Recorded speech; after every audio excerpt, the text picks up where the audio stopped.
اور حقیقت میں تو اللہ ہی گواہ اور حساب لینے والا کافی ہے۔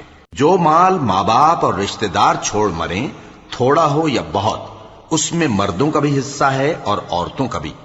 یہ حصے اللہ کے مقرر کیے ہوئے ہیں۔ اور جب میراث کی تقسیم کے وقت غیر وارث رشتہ دار اور یتیم اور نادار لوگ آ جائیں تو ان کو بھی اس میں سے کچھ دے دو اور ان سے معقول بات کہو۔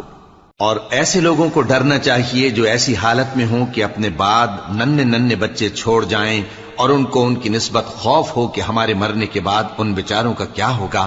پس چاہیے کہ یہ لوگ اللہ سے ڈریں اور درست بات کہیں۔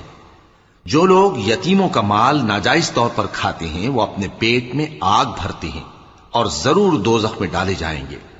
اللہ تمہاری اولاد کے بارے میں تم کو ارشاد فرماتا ہے کہ ایک لڑکے کا حصہ 2 لڑکیوں کے حصے کے برابر ہے، اور اگر اولاد میت صرف لڑکیاں ہی ہوں